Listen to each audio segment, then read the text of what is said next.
আসসালামু আলাইকুম। আজকে আমি চলে এসেছি আরেকটি নতুন রেসিপি নিয়ে। আজকে আমি তোমাদের তৈরি করে দেখাবো ডিম দিয়ে পেঁয়াজ কলি রান্না। চলো তাহলে তৈরি করে ফেলি। এখানে আমি পেঁয়াজ কলিগুলো একটু লম্বা লম্বা করে কেটে নিয়েছি। এখন আমি একটি পাত্রে উঠিয়ে নেব। এখন আমি পেঁয়াজ কলিগুলো ভালোভাবে ধুয়ে নেব।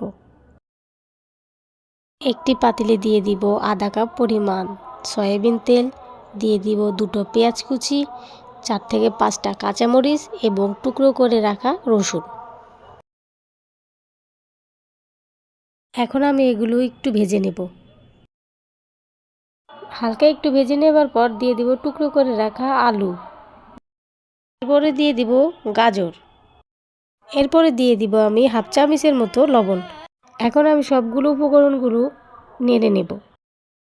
এরপর আমি ছোট ছোট করে টুকরো করে রেখেছি ফুলকপি, এগুলো আমি দিয়ে দেব।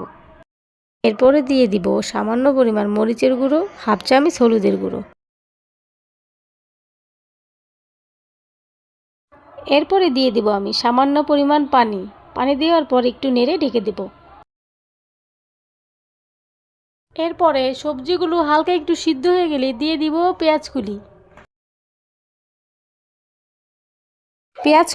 দিয়ে দেওয়ার পর দিয়ে দিব টুকরো করে কেটে রাখা টমেটোগুলো। এরপর একটু নেড়ে নেব। নেড়ে নেবার পর দিয়ে দিব একটি ডিম। এখন আমি ডিম আর সবজিগুলোকে খুব ভালোভাবে মিক্স করে নেব। দিব আরেকটু সামান্য পরিমাণ লবণ। দিয়ে দিব কুচি করে রাখা ধনিয়া পাতা। রান্নাটা প্রায় আমাদের শেষের দিকে। এখন আমরা জিরার গুঁড়ো দিয়ে দেব 1 চা চামচ। নামিয়ে নেওয়ার একটু আগে দিয়ে দিব 1 চামচ ঘি। এখন আমরা 1 মিনিটের মতো দমে রেখে নামিয়ে ফেলব। এখন আমরা নামিয়ে পরিবেশন করে নেব ডিম দিয়ে পেঁয়াজ কলি রান্না।